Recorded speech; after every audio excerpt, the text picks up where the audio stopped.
அரசியல்னால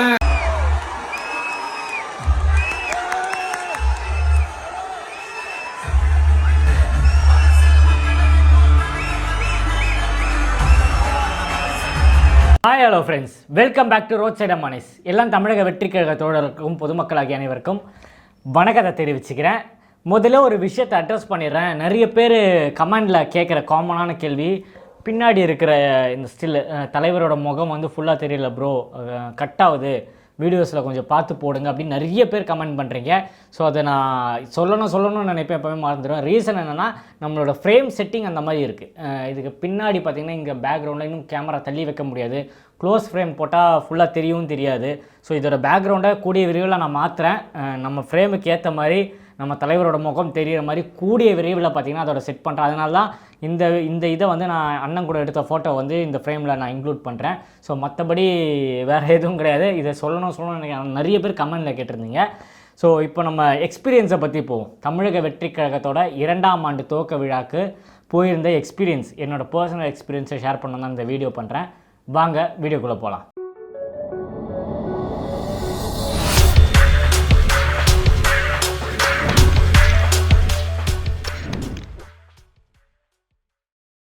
கிட்டத்தட்ட early morning ஒரு 4:35 இங்கேருந்து கிளம்பிட்டோங்க. நம்ம சென்னையில் தான் இருக்கோம். சென்னையிலேருந்து கிளம்பிட்டோம். எங்களோட மாவட்ட தலைவர் அண்ணன் குமார் அண்ணன், நண்பர் எக்மோர் பகுதியை சேர்ந்த நந்தா, எங்கள் நிர்வாகிகள் எல்லாருமே சேர்ந்து நாங்கள் காரில் கிளம்பிட்டோம். காலைல ஒரு 5 மணிக்கெலாம் கிளம்பிட்டோம்.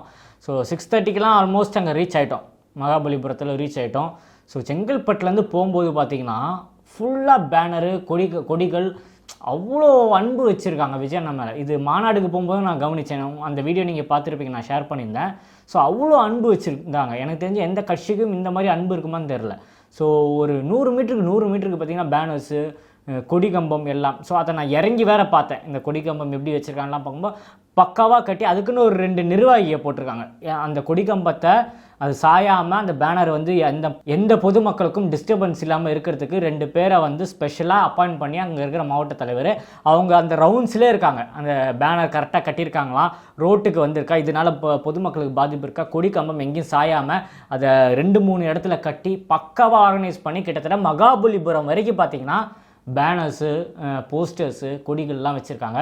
ஒரு பிரம்மாண்டமாக இருந்தது. நம்ம ஆட்சி அமைச்சு 2026 ஜெயிச்சு நம்ம தளபதி கோட்டைக்கு போகும்போது எந்த அளவுக்கு ஒரு வரவேற்பு இருக்குமோ அதை விட பிரம்மாண்டமாகவே இருந்ததுன்னு சொல்லலாம். என்னை பார்க்கும்போது என்னடா இப்படி செஞ்சு விட்டானுங்களே நம்ம ஆளுங்க அப்படின்ற மாதிரி இருந்தது. காலைல உள்ளே என்ட்ரி ஆகும்போதே நம்ம கழக பொதுச் செயலாளர் வழக்கம் போல் பரபரப்பாக அவ்வளோ வேலைகள் இழுத்து போட்டு, சாப்பிட்ற இடத்துலையும் சரி, மீடியா வரும்போதும் சரி, எல்லா இடத்துலையும் அவங்களுக்கு தேவையான விஷயங்கள் ஆளுங்களை உள்ளே விடுறது. முதல்ல பார்த்திங்கன்னா வெளியே ஒரு 4-5 பேர் இருந்தாங்க. அவங்கலாம் பார்த்திங்கன்னா மொபைல் அலௌட் இல்லைன்னு சொல்லி எல்லாரோட மொபைல்ஸ்லாம் வாங்கி வைக்க ஆரம்பிச்சிட்டாங்க. அந்த மாதிரி ஒவ்வொரு விஷயத்துக்கும் ஒவ்வொரு டிபார்ட்மெண்ட்டுக்கும் ஆளுங்களை போட்டு பக்காவான ஆர்கனைசேஷன் சொல்லலாம். அங்கே இருக்கிற விஷயங்கள், அதாவது நம்ம கொள்கை தலைவர்களோட ஃபோட்டோவாக இருக்கட்டும், முக்கியமாக எடுத்து சொல்ல வேண்டிய விஷயம், போன வாரம் ட்ரெண்டான விஷயம் டிவிகே ஃபார் டிஎன், அதாவது தமிழக வெற்றி கழகம் ஃபார் தமிழ்நாடு, அந்த விஷயத்துக்கு பார்த்திங்கன்னா ஹேஷ்டேக்கு நம்ம ட்ரெண்ட் பண்ணியிருந்தோம். அதை பார்த்திங்கன்னா அங்கே உள்ளே வச்சுருந்தாங்க. அதே மாதிரி ஐ லவ் டிவிகே, இந்த மாதிரி நிறைய இம்ப்ரெசிவான விஷயங்கள்லாம் உள்ளே இருந்தது.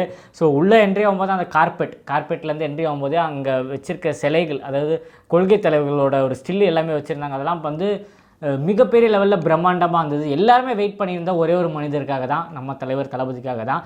ஸோ தளபதி என்ட்ரி கொடுத்தாரு, நிகழ்ச்சி பயங்கரமாக ஆரம்பிச்சுது. இந்த நேரத்தில் முக்கியமாக ராஜ்மோகன், நண்பர் ராஜ்மோகன் அவருக்கு இந்த நேரத்தில் வாழ்த்துக்கள் தெரிவிக்கிறேன்.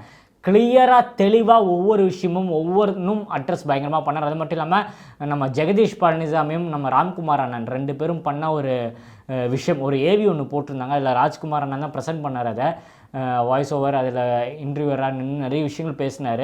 நம்ம தலைவர் பண்ண விஷயங்கள், பழைய காலத்துலேருந்து மக்கள் இயக்கம் நற்பணி மன்றமாக இருக்கும்போது இப்போ கட்சியான அப்புறம் பண்ண எல்லா விஷயத்தையும் பார்த்திங்கன்னா கிட்டத்தட்ட ஒரு அரை மணி நேரத்துக்குள்ளே பயங்கரமாக ஒரு பேக்கேஜாக பண்ணால். இது ஒரு பக்கம் தான், 2ஆம் பக்கம் கூடிய விரைவில் வருதுன்னு சொன்னார்.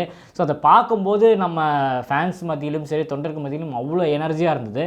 ஸோ நிகழ்ச்சி பயங்கரமாக போச்சு. இதில் முக்கியமாக எடுத்து சொல்ல வேண்டிய ஒரு 2 விஷயம் இருக்குது. 2 குழந்தைங்க வந்து பேசினாங்க. ஒரு 10th to +1 படிக்கிற 2 பேர் நம்ம தமிழக வெற்றி கழகத்தோட தலைவர் தளபதியோட இலவச பயிலகத்தில் படிக்கிற 2 பிள்ளைகள். அவங்கெல்லாம் பார்த்திங்கன்னா ஸ்கூலில் ஃபீஸ் கட்ட முடியாமல், டியூஷன் போக முடியாமல் அவ்வளோ கஷ்டப்பட்டுட்டு இருந்த நேரத்தில் தான் வெளியில் ஒருத்தர் சொல்லி கேள்விப்பட்டு இந்த மாதிரி விஜய் அவர்கள் பயிலகம் நடத்துகிறாங்க, அங்கே போய் சேர்ந்துக்கோங்க, கட்டணமே கிடையாது, நல்ல டீச்சரு, நல்லா சொல்லி கொடுக்குறாங்கன்னு சொல்லி அங்கே போய் படித்து அவங்க நல்லா மார்க் எடுத்த விஷயத்த அந்த இடத்துல சொன்னாங்க. நிஜமாலேயே அது ஒரு கூஸ்பம் மூமெண்ட்டாக இருந்ததுன்னே சொல்லலாம். ரொம்ப சந்தோஷமாக இருந்தது. அந்த 2 பிள்ளைகள் அவங்க மனசுலேருந்து பேசினாங்க. ஸோ எல்லா நிகழ்ச்சியும் செம்மையாக இருக்கும்போது தலைவர் என்ட்ரி கொடுத்தாரு பாருங்கள் ஸ்டேஜில், பிரசாந்த் கிஷோர் அவர் கூட. அது ஒரு மாஸ் மூமெண்ட்னு சொல்லலாம். ஒரு பொலிட்டிக்கல் ஹிஸ்ட்ரி ஆஃப் பொலிட்டிக்கல்லே அது ஒரு இம்பார்ட்டண்ட்டான ஸ்டேஜாக இருக்க போகுது நம்ம விஜய் அண்ணனுக்கு. அவர் வந்து 2 பேர் அந்த இடத்துல கை கோர்த்து நம்ம தோழர்களை சந்தித்த அந்த விஷுவல் இப்போவும் என் கண்ணுக்குள்ளே நிற்கிது. ஸோ பயங்கரமாக பிரம்மாண்டமாக இருந்ததுன்னு சொல்லலாம். அது மட்டும் இல்லாமல் ஆதவ் அர்ஜுன் அவரோட ஸ்பீச்சாக இருக்கட்டும், பிரசாந்த் கிஷோர் சொன்ன விஷயமா இருக்கட்டும், 2026 தமிழக வெற்றி கழகம் வெற்றி போட்டுச்சுன்னா நாங்கள் தமிழில் வந்து இதில் நன்றி உரை சொல்கிறேன்னு சொல்லியிருக்காரு பிரசாந்த் கிஷோர். இதுக்காகவே தமிழில் ப்ரிப்பேர் பண்ணுறேன்ட்டு உடனே நம்ம ராஜ்குமார் அவர் சொன்னார், நீங்கள் எல்லாருமே பார்த்துருப்பீங்க வீடியோவில், அதை ரெடி பண்ணுறங்க, நாங்கள் தான் ஜெயிக்க போகிறோன்ட்டு. ஸோ ரொம்ப வியப்பாக இருந்தது. நமக்கு ஃப்ரெண்ட் ரோவே கிடச்சிது. ஸோ பக்கத்துலேயே உட்காந்து அண்ணனை பார்க்க முடிஞ்சுது.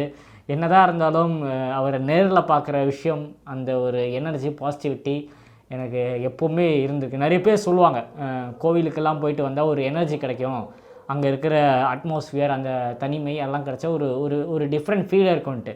ஸோ எனக்கு பர்சனலாக பார்த்திங்கன்னா விஜயண்ணனை பார்க்கும்போதும் அவர் பேசுகிறத கேட்கும்போதும் நம்ம மைண்ட் எவ்வளோ அப்செட்டாக இருந்தாலும் அந்த ஒரு ஸ்பீச்சை கேட்டால் ஒரு எனர்ஜி வந்துடும். அதுதான் எனக்கு நேற்று அந்த அரங்கத்துக்குள்ளே எவ்வளோ பேர் அண்ணன் கத்தும்போது நம்ம பார்வை ஃபுல்லாக அந்த ஒருத்தர் மேலே இருந்து அவர் அங்கே உட்காந்து அந்த மூலையில் இருக்கிற ஒரு பையனை கூட அட்ரஸ் பண்ணி கை காட்டினார், கையில் ஹார்ட்டு காட்டினார், ஹாய் சொன்னார்.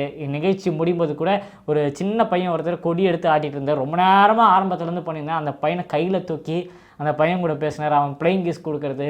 இந்த நிகழ்ச்சியே பார்த்திங்கன்னா கோலாகலமாக இருந்தது. இன்னொரு முக்கியமான அறிவிப்பு நம்ம தலைவர் சொன்னார், பூத் கமிட்டி பண்ண நிர்வாகிகளை மட்டும் வச்சு ஒரு மாநாடு நடத்த போகிறாரு. அப்போ தெரியும் தமிழக வெற்றி கழகம் எந்த அளவுக்கு சக்தி வாய்ந்த கட்சின்றது. ஸோ இதெல்லாம் கேட்கும்போது ஆல்ரெடி நம்ம வெற்றி பெற்ற ஒரு ஃபீல் தான். நிறைய கலாய்ச்சும் நக்கலாகவும் அவரோட மேனரிசத்தில் நிறைய விஷயங்கள் மக்களுக்கு புரிகிற மாதிரி நிறைய எடுத்து சொன்னார். ஆரம்பத்தில் பிரசாந்த் கிஷோர் அவருக்கும் நன்றி தெரிவித்து அவரோட விஷயங்களையும் அட்ரஸ் பண்ணி ஒரு பயங்கரமான நிகழ்ச்சியாக இருந்ததுன்னே கூட சொல்லலாம். ஸோ தோழர்கள் நாங்கள் எல்லாருமே செம்ம ஹாப்பியாக தான் இருக்கோம். ஸோ இது நேற்றே பண்ண வேண்டிய வீடியோ, ஸோ கொஞ்சம் டிலே ஆகிடுச்சு.